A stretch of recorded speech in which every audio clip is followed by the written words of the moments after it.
দেখেন ফাতাবাসসামা যাহিকাম মিন কাউলিহা, যখন এই পিঁপড়া তার স্বজাতিদেরকে এই সমস্ত কথাবার্তা বলতেছিলেন, এই কথাগুলো হযরত সুলাইমান আলাইহিস সালাতু ওয়াস সালামের কানে চলে গেল। সুবহানাল্লাহ বলেন।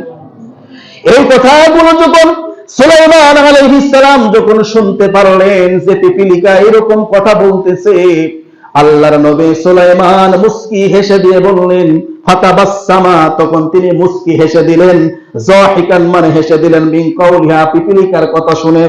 ওয়াকালা, এবং তিনি বললেন রব্বি আউসিনি আন আশকুরা নিয়ামাতাকাল্লাতী, ও আল্লাহ আপনি আমাকে শুকরিয়া আদায় করার তৌফিক দান করেন, আপনি যে নিয়ামত আমাকে দান করেছেন। সকলে বলুন সুবহানাল্লাহ।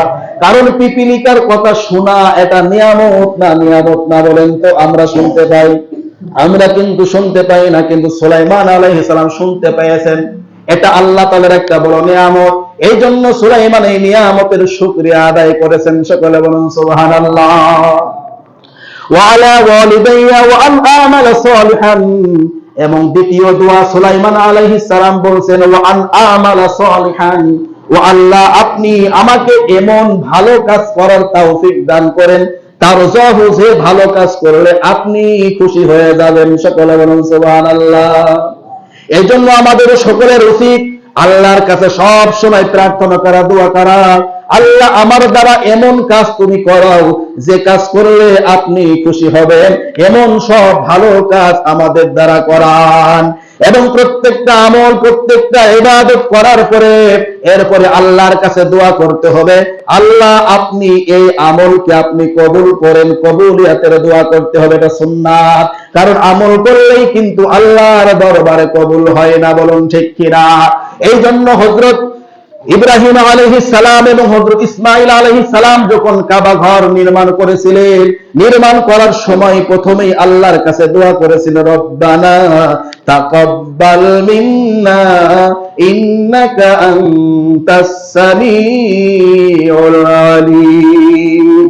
হযরত ইব্রাহিম আলাইহিস সালাম এবং হযরত ইসমাঈল আলাইহিস সালাম যখন কাবা ঘর নির্মাণ করতেছিলেন, কাবা ঘর নির্মাণ করার সময় আল্লাহর কাছে তিনারা তৌফিক চেয়ে নিলেন, আল্লাহ আমরা যে কাবা ঘর নির্মাণ করছি, এই কাবা ঘর নির্মাণ করা এটা আপনি কবুল করে নিন। সকলে বলুন সুবহানাল্লাহ। এই জন্য মসজিদে দান করবেন, মসজিদের কাজ করবেন, মাদ্রাসার কাজ করবেন, একজন মানুষকে খাওয়াবেন, খাওয়ানোর পরে আল্লাহর কাছে তৌফিক চেতে হবে, কবুলিয়াতের দোয়া করতে হবে, আল্লাহ আমি এই কাজ করেছি, তুমি আমার এই কাজকে তুমি দিনের জন্য কবুল করে নাও। এই জন্য এভাবে কি করতে হয় বলেন তো? দোয়া করতে হয়। কারণ নামাজ পড়লেই কিন্তু কবুল হয় না। এই জন্য নামাজের পরে আল্লাহর কাছে দোয়া করে বলতে হবে, আল্লাহ আপনি আমার এই নামাজকে কি করেন? কবুল করেন। আমার এই দানকে আপনি কি করেন? কবুল করেন। এই জন্য হযরত সুলাইমান আলাইহিস সালাতু ওয়াস সালাম আল্লাহর কাছে দোয়া করে বলতেছেন, আল্লাহ ওয়ান আমালা, আপনি আমাকে এমন আমল করে তৌফিক দান করেন, সালিহান সৎ আমল, তারদাহু যে আমল করলে আপনি খুশি হয়ে যান। সকলে বলেন সুবহানাল্লাহ। আজকে থেকে আমরা বলবো তো ইনশাআল্লাহ। এর থেকে শিক্ষানো কি? আল্লাহর কাছে সব সময় বলা, আল্লাহ আপনি আমাকে এমন ভালো কাজ করে তৌফিক দান করেন যে কাজ করলে আপনি খুশি হন। দুই নম্বর আল্লাহর নবী সুলাইমান বলতেছেন ওয়াদখিলনি বিরহমাতিকা, আর আপনি আমাকে প্রবেশ করান বিরহমাতিকা আপনার রহমতের মধ্যে, ফি ইবাদিকাস সালিহিন, তোমার যে সমস্ত সৎ বান্দা আছে ওই সৎ বান্দাদের ভিতরে আমাকেও তুমি প্রবেশ করায় নাও। সুবহানাল্লাহ বলেন। কত বড় বিনয়ের কথা। তিনি একজন আল্লাহর নবী ছিলেন, তাও তিনি বলতেছেন আল্লাহ তোমার যারা সৎ বান্দা পৃথিবীতে ছিল তাদের অন্তর্ভুক্ত আমাকে করে নাও তোমার রহমতে। এখান থেকে বোঝা যায় জান্নাতে যাইতে হলে আল্লাহর রহমত ছাড়া কেউ জান্নাতে যাইতে পারবে না, বলুন ঠিক কিনা?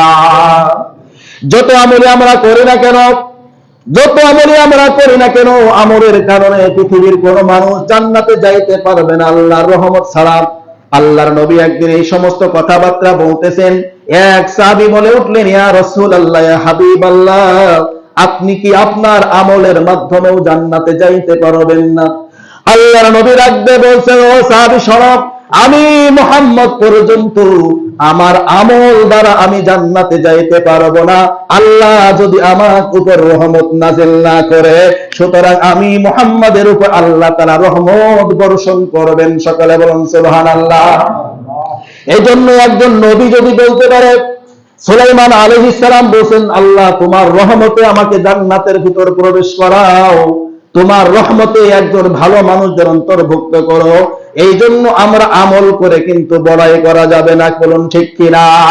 কারণ আপনার আমল আল্লাহ তাআলা কবুল করতেও পারে, নাও পারে। এই আমল করলে আল্লাহ, তবে আল্লাহ রাব্বুল আলামিনের রহমত যদি পাইতে হয়, রহমত কিভাবে পাওয়া যায় এর জন্য কিন্তু আমল করতে হয়, বলুন ঠিক কিনা? রহমত কি, আল্লাহ রহমত কি যখন তখন পাওয়া যায়?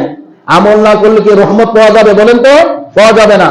আল্লাহ রাব্বুল আলামিনের রহমত পাইতে হলে অবশ্যই আমাদের আমল করতে হবে। কি করতে হবে বলেন তো? ভালো কাজ করতে, ভালো আমল করতে হবে।